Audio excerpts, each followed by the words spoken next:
Peter talks to his computer. He refers it to typing and particularly prefers it to pen and paper.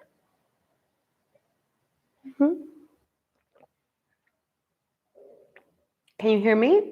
Hello? Hello?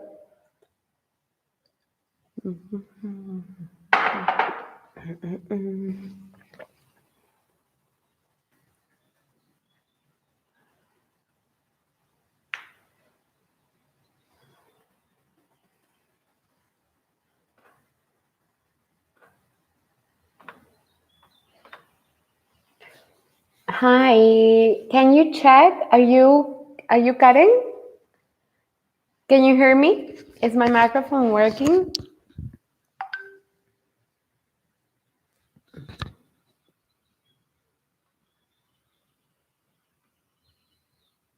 Hi, Sophie. Yeah. Okay, perfect. Because it doesn't show. Okay. If I put it there, does it work perfect? Yeah. Okay. Perfect. Good. Let me fix my hair.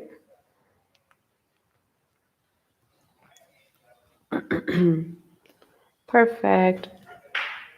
Okay, we're gonna wait 5 more minutes so people can start logging in. Hi guys, I'm sorry for yesterday. I don't know what happened to the network here. My YouTube wouldn't go, and the whole morning it was like that. So around 12, I called the technical support for Telmex, and we resetted the modem and everything. But I mean, I guess just connections and networks are just collapsing because everybody is taking classes online. And I mean, I think it's basically that. I can't find any other reason because now I'm connecting through the wire. I'm not wireless anymore. Look, because it doesn't work. Okay, we're gonna wait 2 more minutes to see if anybody else comes into the class.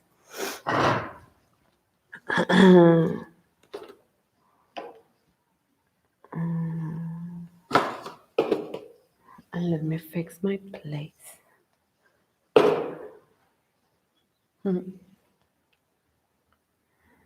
How's everything going? It's been kind of hard, to be at home, or is it okay?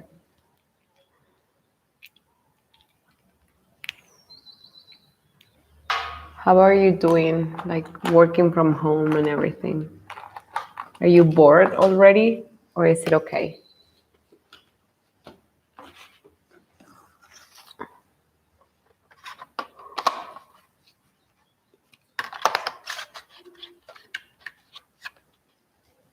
Hi, Edgar. You're already bored?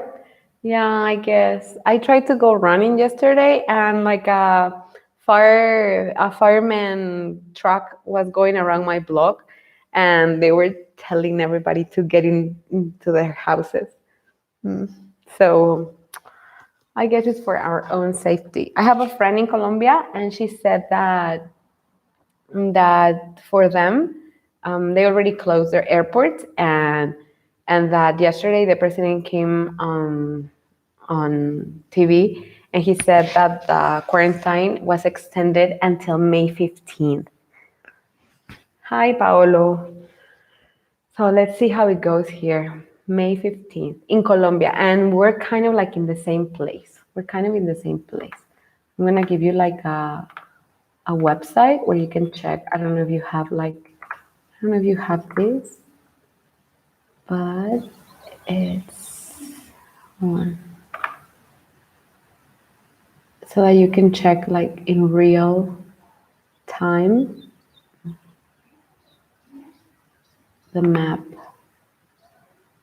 Where is it? YouTube. It's not here.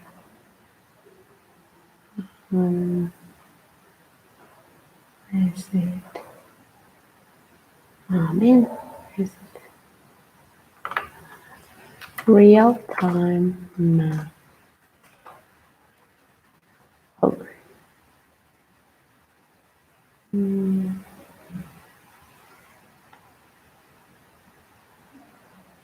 I think it's this one. No, John Hopkins. Look,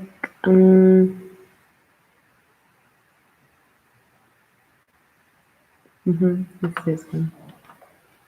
I'm gonna give you like a map. Here you can check real cases in real time. Okay, guys, so we're on time and we're gonna see something very simple today, okay? And it's elasticity of demand. So I'm gonna want you guys to take out your notebooks and we're gonna start writing, okay? I think this is gonna work better than the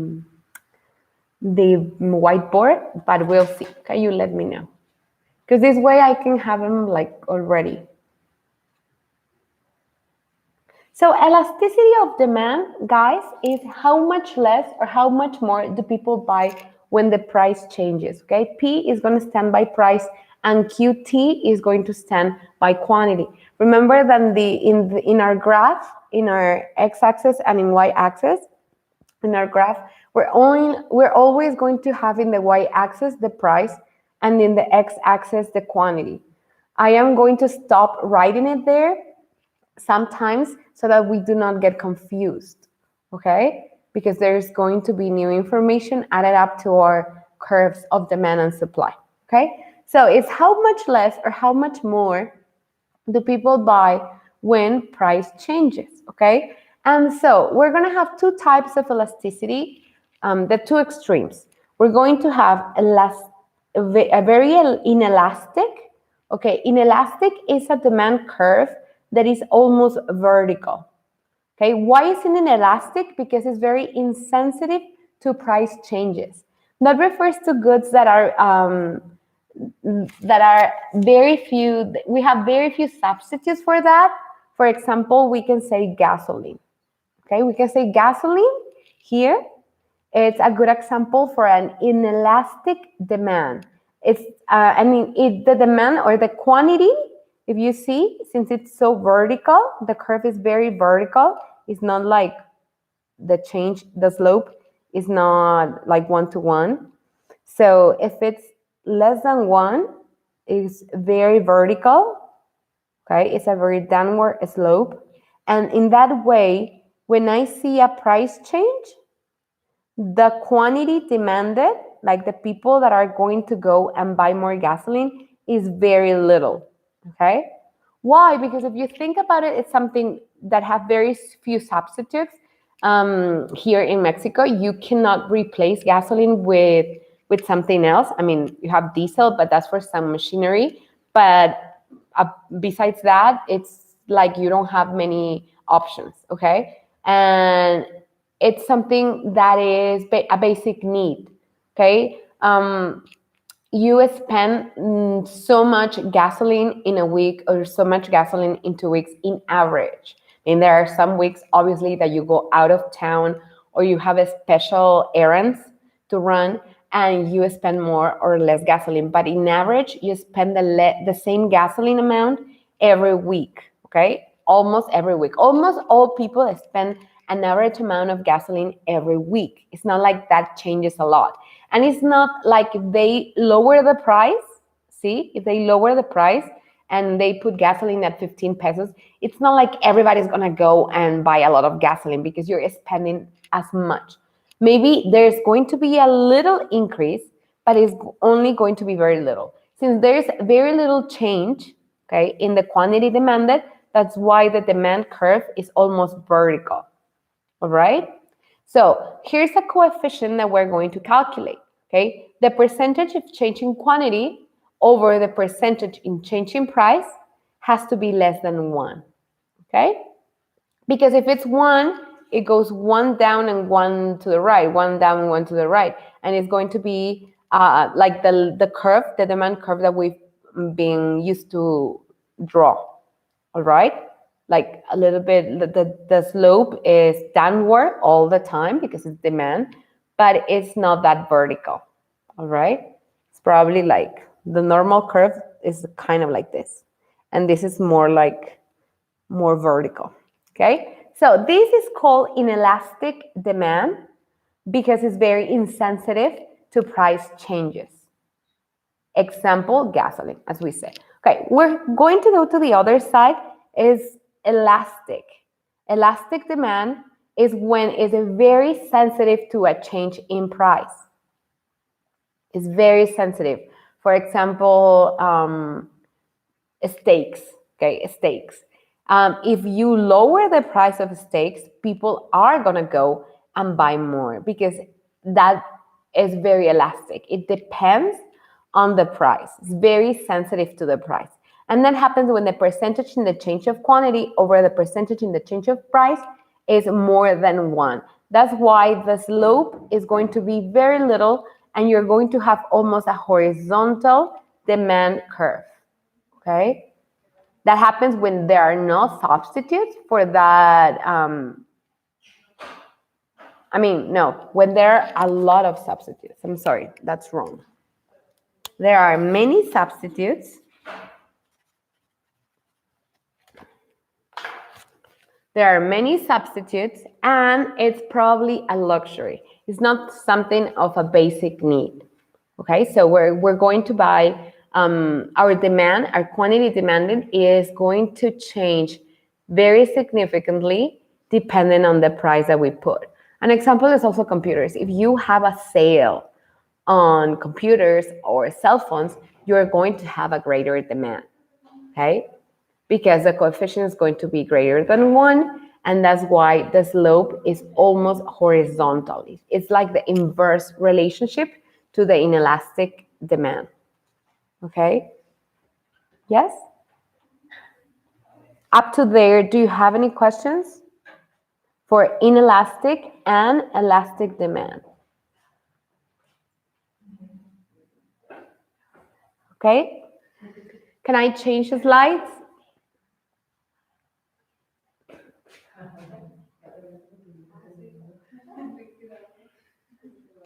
Okay, can I switch or are you still writing?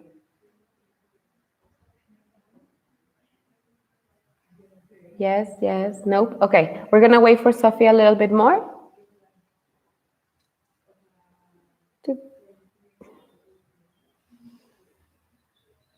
Yes? Okay. Perfect. Okay, now we're going to have two very, Edgar, we're going to have two perfectly inelastic and perfectly elastic, okay? One is totally vertical and the other one is totally horizontal. Here, the coefficient, that is the change in quantity over the change in price, is going to equal 0. There's absolutely no change depending on price. So people are going to buy exactly the same if it costs $100 or if it costs like $90 or $80, okay?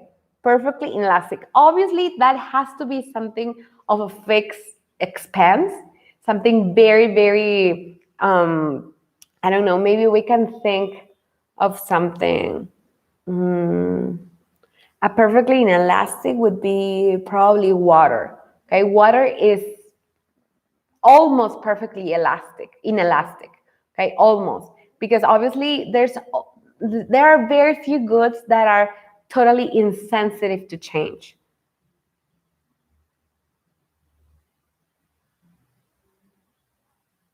Or like now in COVID times,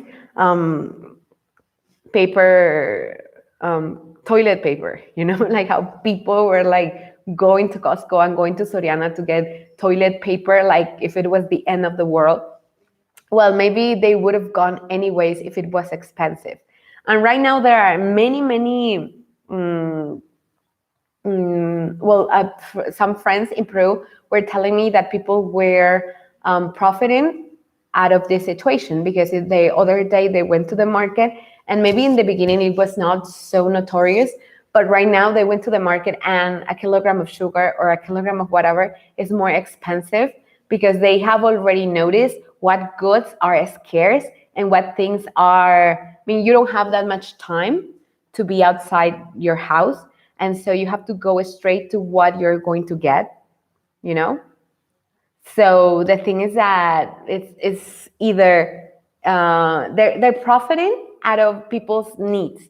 They're raising the price because they know people are gonna buy it anyways, and that whatever that good is that people are profiting about, it has an inelastic demand because people are going to buy it anyways, even though you're doubling or tripling the price. Okay. And then we have the perfectly elastic curve, okay, where the coefficient is infinite.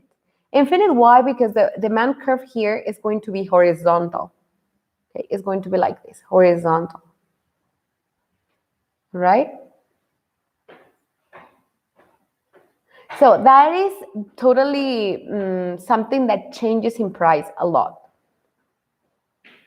And that depending on the price change is going to be a lot of quantity or a little quantity. So the consumption of that good or service is totally dependent on the price that they put. Okay, and that's when we have a perfectly elastic. Alrighty, look.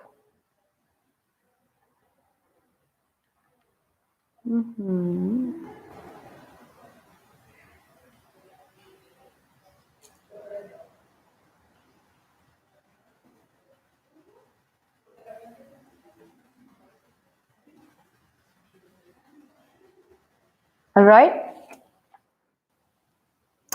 Okay. And finally, guys, today is going to be very simple. Okay, tomorrow we're gonna see the elasticity of supply, and that's it for these classes before your break. And so this is like the spectrum of elasticity of demand. We have perfectly inelastic, relatively inelastic. When the coefficient is 1, it's like the demand curve that we've been drawing all this time. We're going to have like a 1-on-1 slope, okay, 1 down, 1 over, 1 down, 1 over. So it's going to look very symmetrical. And then we have the relatively elastic demand curve and the perfectly elastic curve. All right, so here's totally vertical, a little bit inclined, very symmetrically inclined, very inclined, and totally inclined, like totally perfectly horizontal. All right. And here's how you calculate the coefficient is the percentage in change of quantity over the percentage in change in price. And so a perfectly inelastic, as we said, it has a coefficient of 0. A relatively inelastic has a coefficient of lesser than 1. A unit elastic has a perfect coefficient of 1, and a relatively elastic has greater than 1, and a relatively elastic, perfectly elastic has an infinite coefficient.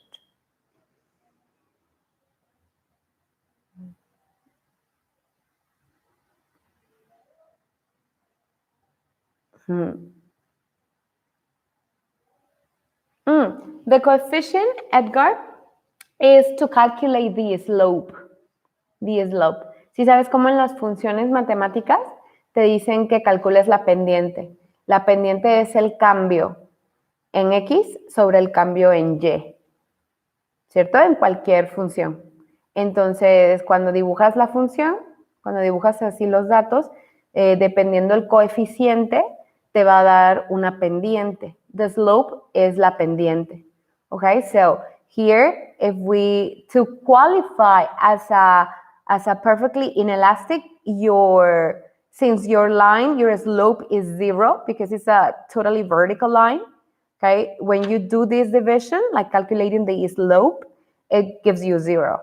When you calculate this one to qualify as relatively inelastic, when you do this little changing um, operation, okay, you have lesser than 1. That's why it's almost vertical. It's vertically inclined, but it's not like totally vertical like this one. Okay, when you have unit elastic, it's like you go over 1 and down 1. It's like very symmetrical. Okay, you go 1 and 1, 1 and 1. If you have uh, a math notebook, yeah, a math notebook sheet where you have your squares.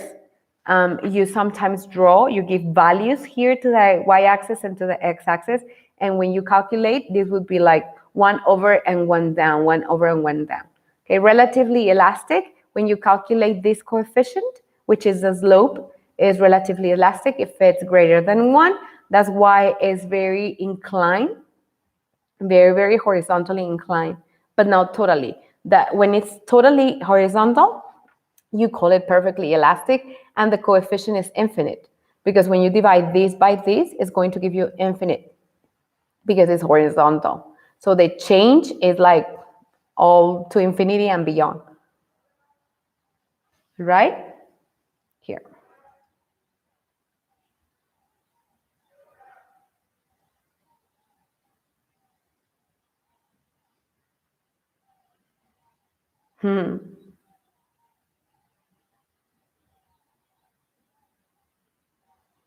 Okay. So this is what I basically planned for today.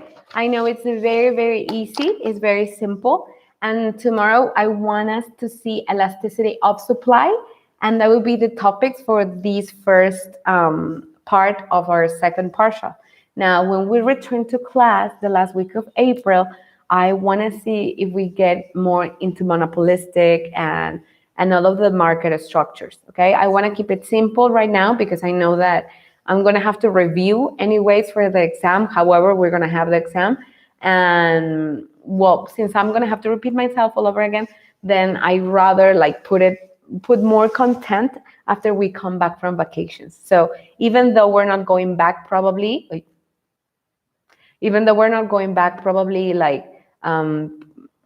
in presence, like physically, I know we're going back virtually. Okay, so I think we're getting the hang of it. I think we're okay. And tomorrow, what do you think if we meet at the same time? Okay, at 11? Is that okay? So that everybody can catch up, because I only have 12 people right now, and I know that a lot of people are outside, and I don't want to go like over that much more content. And I think we've been doing fine. We've been doing fine for for the situation and for the circumstances that we've been living. And I don't want to pressure you too much. Okay? How are you doing with your other classes? Is everybody understanding, or is it going crazy? Truly speaking. How are you feeling?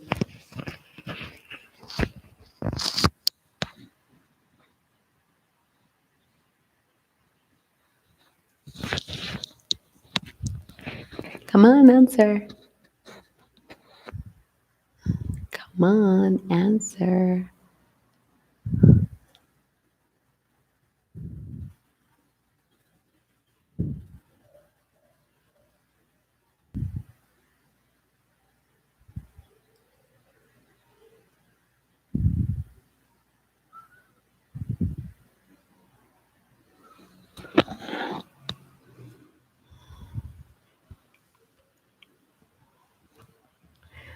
Sophia, well, math is a bit difficult. Edgar Camacho, understanding everything. Sophia, but I think it would be okay. Euphoria is Karen, right? ¿Eres tú, Karen? You're the only one giving actual class. Yes, I like having virtual classes more than just doing homework. Anyone is giving classes. Anyone or no one? Angelito, please rephrase your phrase.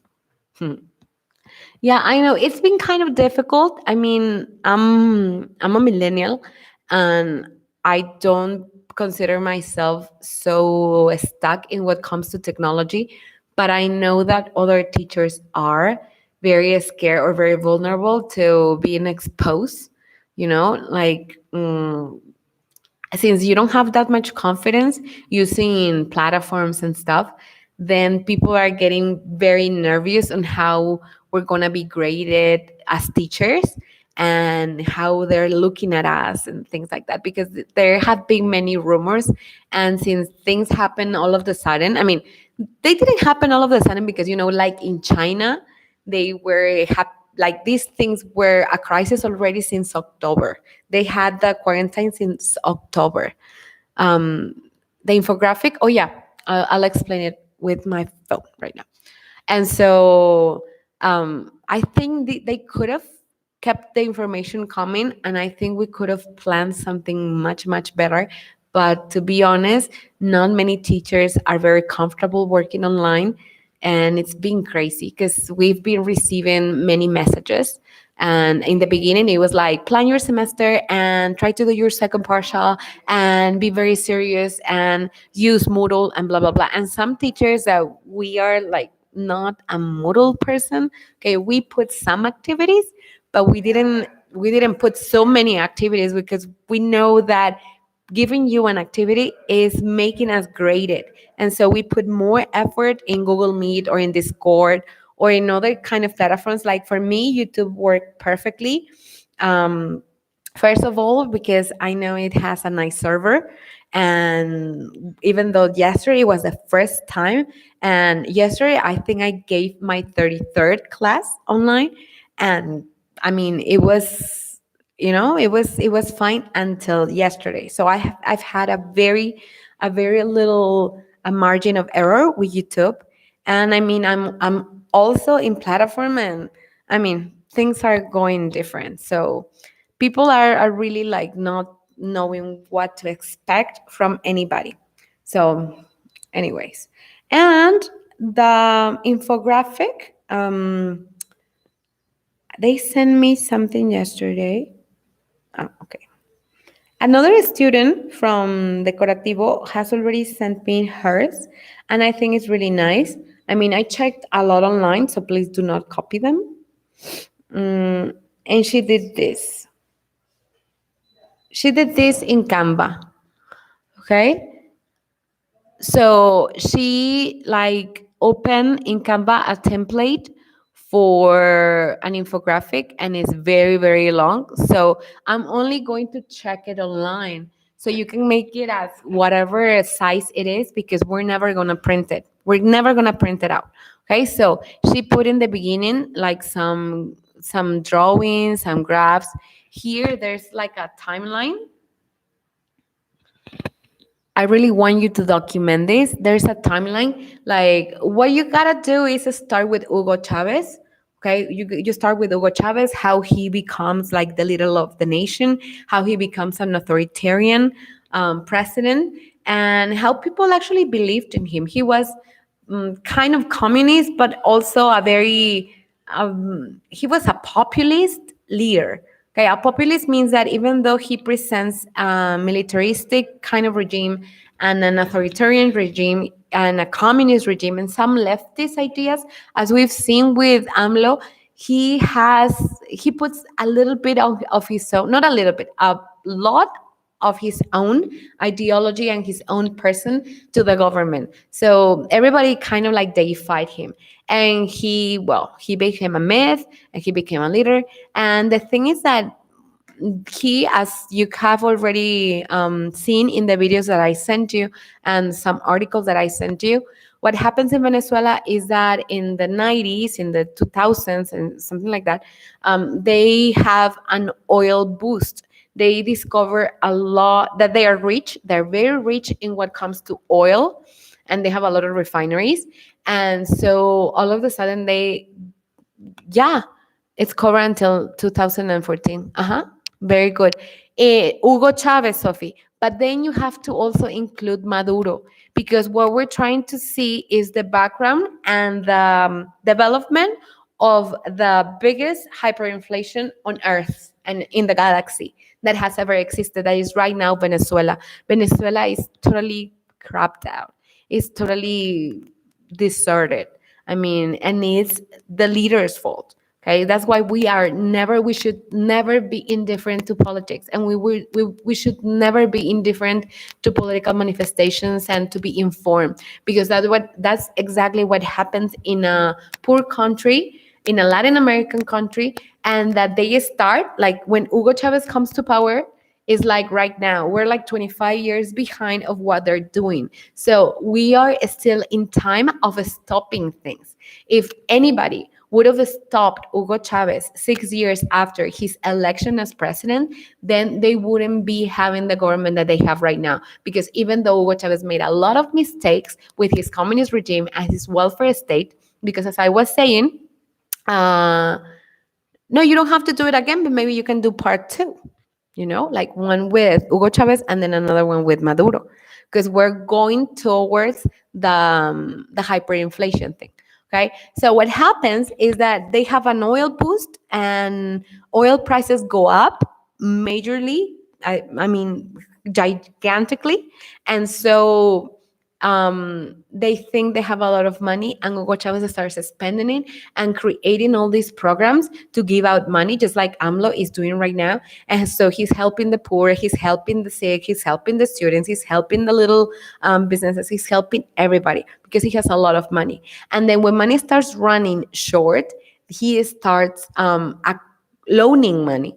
So he starts acquiring debt, because government has only two ways of getting money: taxation and revenues. That's it. GDP and taxation. That's it. So all his GDP, he's just giving it out, like sharing everything. And that's his communist side. Like the country belongs to the people that live in this country. Venezuela for Venezuelans. Okay. And then when the prices are cyclical, like the sine and cosine functions. And so when we have a downward slope in our oil prices, that's when the shortage of money is going to come. And so the prices are going down because there's an overproduction in other places. And so that puts our price down in Venezuela of oil, and that makes them have less money. And so he starts loaning money to keep the rhythm. And that's when he dies, the country starts getting poor. All right. And as we saw in one of the production curves, in the possibilities production curve, if you are targeting all your investments and all your assets as a government, as a country, on one only industry, and you're not diversifying, that means that you become very vulnerable internationally, economically, internationally. Okay, so that's what happens to Venezuela. And so they start like just plummeting in what comes to assets, GDP, etc. And then comes Maduro, which is just, I don't have another name but a jackass. Okay. He doesn't have an ideology. He just doesn't have anything. Okay. He wanted just to profit out of the situation. He's very clear on that. He has an elite around him and he doesn't really care at all. I mean, the other one was like a dumb person, an incompetent person, a very stupid person that was put into power. And you know that the most dangerous thing on earth is a dummy with initiative. Okay, so now, even though he was mentally retarded, Hugo Chavez, now comes Maduro, and Maduro is not retarded. Maduro is very cunning, and he is very ambitious, and so he's not gonna care that the country goes to hell as long as he enjoys with his little friends and elite from the political party some of the benefits. And that's how many years have passed. And that's why like Donald Trump's looking for Maduro, and I don't think anything is going to be done on that case, but oh well. Okay, so I want you to tell me, how is it? How do we get to that type of inflation? I think right now, let me look for it. right now, Venezuela's inflation is like 400 or something. Venezuela's inflation. I mean, that's never happened. Not even with Lopez Portillo here in Mexico. I mean, it hasn't happened ever. Not even in Germany during World War II, before World War II. Pérez San Caldera, Chávez San Maduro. Mm, In 2015, they reported 274% of inflation. In 2016, 863% in 2017, and 130,060% in 2018. That's ridiculous. That's like to put people in the International Court of Justice for dumbasses. That that is the percentage. Can you believe that? I mean, people can buy anything. And like in one of the videos that I sent, and that's true because I have this friend that his uncle is from Venezuela. She's from Colombia, but his uncle is from Venezuela. And he got out of Venezuela in time, just in time before like anything happened. But he keeps in touch with his friends. And it's unbelievable. I mean, it's totally unbelievable how people are being put through a trial time now, add up the COVID right now, and they're just going down. If Mexico, what type of inflation does Mexico have right now? It just makes me so mad. It makes me so mad. I have no idea. That's why you guys, if you have ever the chance, you really have ever the chance to go into politics or to a position in society that you have influence on politics, do it because this is very, very important. Okay, in February in Mexico, we have 3.70%. I mean, can you believe that? So, I mean, we could do better. That's Mexico's. The first one is Venezuela's, and this one is Mexico's. So, I mean, I know we're doing not great, but we're not Venezuela, and we should be thankful for that. And people in the government can damage so much society, and they can manipulate so much people, poor people that are just gonna go with the first person that promises them quick money and immediate benefits. Okay, but we need to think about long term, and that's why you're kind of knowing this. I mean, I know this information may seem like that information, but it's actually happening. It's actually going on. The fact that we have a change in the dollar and the peso is because it's very elastic. Okay, it's very elastic. It's very things are real and numbers are real.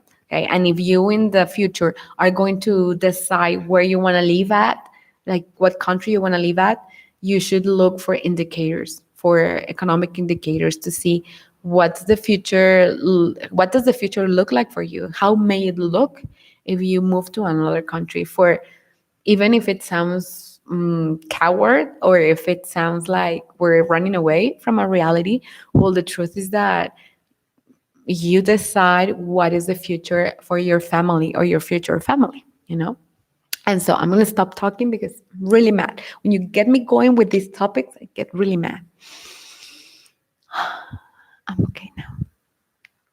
So that's it, guys, for today. Any questions?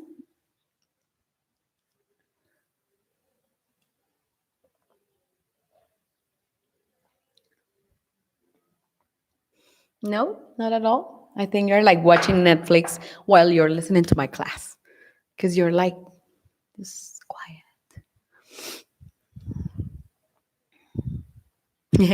Okay, guys. So see you tomorrow at the same time. I'm going to write it in my agenda at 11. Is that okay?